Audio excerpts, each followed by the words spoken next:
La raison pour laquelle j'ai pris un avion tardif, c'est que j'ai fait un débat avec Laurence Parisot. C'est celle qui disait « La liberté de penser s'arrête là où commence le code du travail ». C'est celle qui disait « La vie, la santé, l'amour sont précaires, pourquoi le travail ne serait-il pas ?» C'est celle qui disait, à propos des prud'hommes, elle disait « Les prud'hommes, ça insécurise les employeurs ». Pour le licenciement, elle disait qu'il faut mieux utiliser le mot « séparabilité ». Parce que c'est comme un divorce. Enfin, c'est toujours le même qui garde les meubles, bien sûr. Et cette femme n'a cessé de participer avec beaucoup d'autres, dont Gattaz, que vous connaissez, qui vient de dire que le code du travail est l'ennemi numéro 1 des patrons. Aussi Gérard Larcher, qui fut ministre du Travail et qui préside le Sénat, et qui avait dit « Il y en a assez dans ce pays que les ayatollahs de la Cour de cassation donnent des interprétations salafistes des temps forts du code du travail. » Et il s'est joint très récemment Jean-Marie Le Guen, qui a ajouté « Le code du travail est répulsif pour l'emploi ». Et tout cela, je peux encore en citer quelques dizaines, est une offensive pour s'attaquer au principal de nos droits, en termes juridiques, qui est bâti depuis plus d'un siècle. Le code du travail est né en 1910, mais il faut remonter plus loin pour le comprendre. Le docteur Villermé, 1840, fit une enquête sur l'état moral et physique des ouvriers dans les fabriques, comme on disait, et il voyait les gens, les femmes et les enfants inclus, travailler jusqu'à 17 heures par jour et mourir au travail.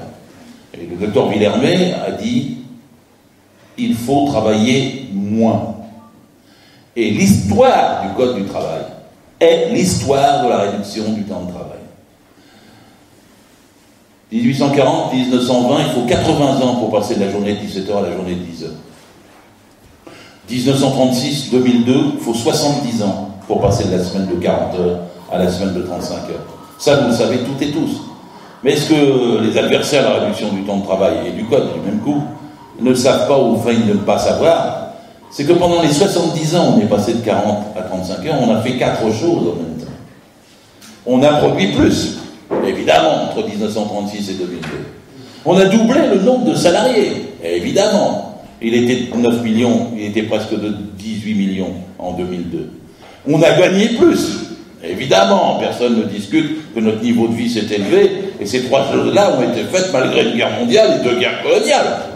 Et on a fait tout ça en travaillant moins.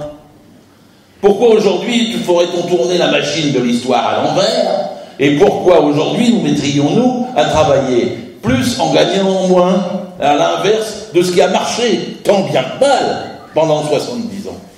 Et donc la question de la réduction du temps de travail est d'autant plus d'actualité qu'on a 6 millions de chômeurs. 6 millions de chômeurs, virgule 1 d'ailleurs, si on inclut bien l'outre-mer et toutes les catégories. 6 millions de chômeurs, c'est parce que nous sommes en retard dans la réduction du temps de travail. C'est parce qu'on ne la fait plus assez vite. C'est parce que maintenant, il faut poser la question des 32 heures et la question des 30 heures. Parce qu'on ne résolvera pas 6 millions de chômeurs avec des mesurettes. C'est pas en enlever 10, en inversant la courbe pendant 2 mois qui change quoi que ce soit. Alors, rien que depuis juin 2012, il y a 1 300 000 chômeurs de plus dans la catégorie A, B et C. Et donc, pour ça, il faut prendre des mesures draconiennes, centrales, qui décident de répartir le travail. Alors, la droite, non, le travail n'est pas un gâteau, on ne peut pas le partager, vous êtes complètement archaïque, il faut travailler plus, c'est le travail qui fait du travail. Tout ça, c'est des bêtises invraisemblables. Parce que si c'était le fait de travailler plus, alors mais il y en a plein qui travaillent déjà, 50 heures, 60 heures, et plus. Là, j'avais un VTC, je vous en parlais, voiture tourisme avec chauffeur, qui faisait 110 heures la semaine dernière, parce qu'il n'y a pas de limite horaire pour des auto-entrepreneurs. Et donc, c'est pas le fait de travailler plus, c'est pas du tout ça. On peut le partager, le travail. D'ailleurs, il est toujours partagé. Sauvagement ou démocratiquement et légalement. Sauvagement, c'est en ce moment. Avec 6 millions de chômeurs, c'est un partage. Il y en a qui en ont, il y en a qui n'en ont pas. C'est un partage, c'est un mode de partage. Antisocial, mais c'est un mode de partage. Donc c'est vrai qu'il faut le partager, mais le partager autrement, collectivement, démocratiquement, sciemment, et c'est toute la construction du code. Alors c'est pour ça qu'il s'attaque au code, parce que le salariat, nous sommes forts.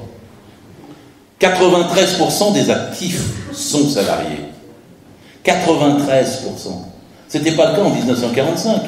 1945, quand on a eu la sécurité sociale, le programme du CNR et tout ça, il y avait à peu près 55% de salariés et 45% d'indépendants, commerçants, artisans, agriculteurs et professions libérales, comme on disait à l'époque. Et d'ailleurs, ils ne voulaient pas s'affilier à la sécurité sociale. Sauf qu'en 70 ans, ça a été tranché. C'est le salariat qui a gagné.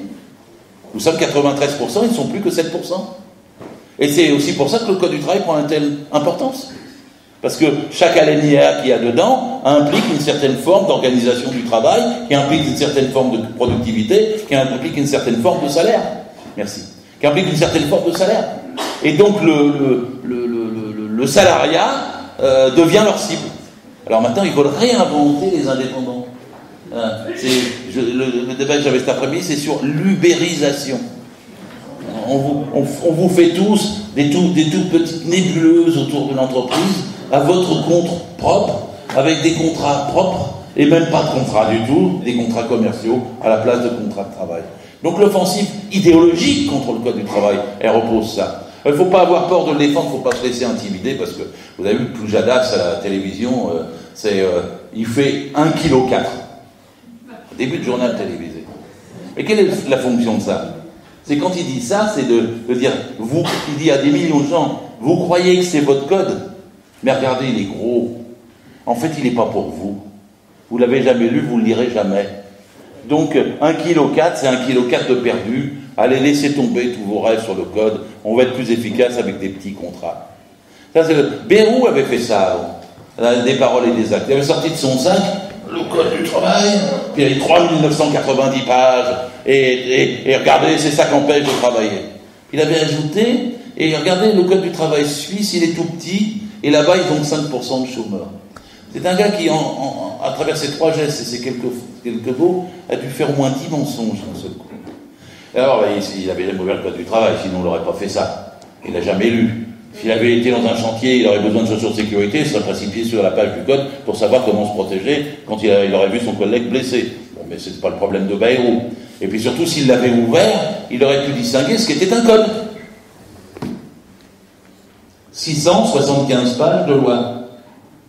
Et 3300 pages de commentaires après les lois. C'est une question d'édition. C'est comme si vous éditiez François Sagan, amendé par Marcel Proust. La présentation est trompeuse. Alors je me promène partout parce qu'ils ont dit que le texte était obèse, qu'il était illisible, même le président s'y est mis, il est illisible. Il est lisible, ne cédez pas, n'ayez pas de défense, ne mettez pas... Vive le Code du travail. Il est petit, il est court, il est lisible pour ceux qui veulent le lire. Et on n'a pas à se plaindre en disant il est obèse, je ne sais pas, c'est trop compliqué, etc. Non, ne cédez ni sur la forme, ni sur le fond. Alors je sais que se défendre sur la grosseur du texte, c'est quand même un peu... On a un peu acculé là, on est à ce niveau-là de débat. Hein. Mais d'ailleurs, le code qui citait pour la Suisse, Bayrou, comme ça, il n'y en a pas de code du travail en Suisse. C'est un traité sur la paix au travail entre les cantons. Mais quand on rentre dans les cantons, il y a un droit civil. Et le droit civil, chaque aspect du droit civil est beaucoup plus gros que le code qu'il y a là. C'est comme si vous étiez aux États-Unis, il n'y a pas de code du travail. Aucun. Mais il y a des polémiques civiles, et des procès civils. Et on a calculé le nombre de pages consacrées au droit du travail dans le droit civil américain. Il y en a 36 000. Vous imaginez Bayrou sortir 36 000 pages pour dire avec ça on peut travailler aux États-Unis. Mais c'est le niveau d'intox où on est. Alors, c'est dommage de commencer par ça. Mais c'est par ça qu'il commence. Et c'est pour ça qu'il faut se défendre sur la forme comme sur le fond ensuite. Après ils disent on va le réécrire. Alors il y en a 2 qui se sont mis à ça. Ils viennent de rééditer ce matin dans le Parisien. Robert Badinter et puis Antoine Lioncan.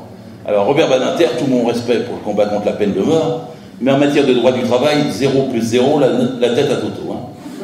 Là, c'est une catastrophe ce qu'ils ont écrit avec Antoine Lioncan, qui n'est pas non plus spécialiste du droit du travail, c'était son père, Gérard Lioncan, qui le fut, et lui est un avocat d'affaires. Sans doute ils ont eu un repas bien arrosé, et en sortant le lendemain, ils ont dit tiens, on va réécrire le code. Alors ils ont fait un livre très gros, il fait comme ça, et puis dedans il y a plus de pages blanches que de texte, et il y a plus de dessins de plantus que de chapitres, et dedans ils disent on va réécrire le code en 50 parties. Qu'est-ce que c'est que cette façon de faire? Moi j'ai regardé les 50 parties. Ils en ont oublié une, le temps de travail. Il n'y en a pas. Et pourquoi? Parce que personne ne pourrait écrire un code qui a été bâti par 100 ans d'histoire. Il est fait de sueur et de sang, de lutte et de larmes. Il a été bâti à travers des grèves, des conflits, des batailles politiques en 1920, en 1936, en 1945, en 1968, en 1982, en 1995 et jusqu'aux 35 heures. C'est une construction vivante, le code. Parce que parfois, il y a des syndicalistes qui me disent, mais bon, ouais, je ne fais pas suer avec le code, ce qui compte, c'est la lutte. Bah, bien sûr, ce qui compte, c'est la lutte. Mais on lutte mieux si on a un bon code que si on a un mauvais code. On lutte mieux si on a des bonnes lois, parce qu'on peut s'accrocher dessus, que si on a des mauvaises lois. Donc il ne faut jamais sous-estimer le domaine juridique qui a sa place entière dans nos combats. Quand on fait descendre des marches sur les institutions représentatives du personnel, sur les CHSCT, sur la nature du contrat, etc., on vous fait descendre des marches qui, dans la lutte, après, sont plus dures à monter. Donc il y a un rapport, c'est l'expression des rapports de force sociaux, le code. Et alors, on peut dire qu'il est né en 1910, mais il est né après un événement qui 5 années plus tôt, 4 années plus tôt, c'est quand on a séparé le ministère de l'économie et le ministère du travail. Ils ont été séparés en 1906, après la grande catastrophe de Courrières. À peu près 1100 mineurs ont été tués dans cette catastrophe. Et il y avait encore probablement une centaine de survivants quand le patron a décidé, pour ne pas perdre d'argent, de relancer l'activité de la mine en renonçant à sauver ceux qui pouvaient être encore sauvables, peut-être au fond. Et ça a fait un tel scandale, il n'y avait pas BFM Télé, ni iTélé, mais l'opinion a tellement été choquée que ça a été un traumatisme profond qui a séparé les deux ministères. Et écoutez-moi bien, la séparation des deux ministères, ça voulait dire que le droit du travail devait échapper aux exigences de l'économie.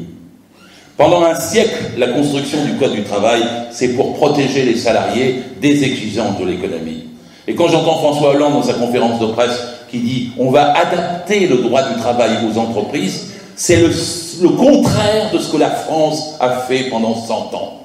Nous avons adapté les entreprises au droit du travail, et non pas l'inverse. Nous avons lutté pour que les droits de chaque humain soient reconnus, quelle que soit la nature de la production. Parce qu'après on dit « non, c'est pas pareil dans les petites entreprises, les moyennes et les grandes si », parce qu'on est tous des humains dans chacune.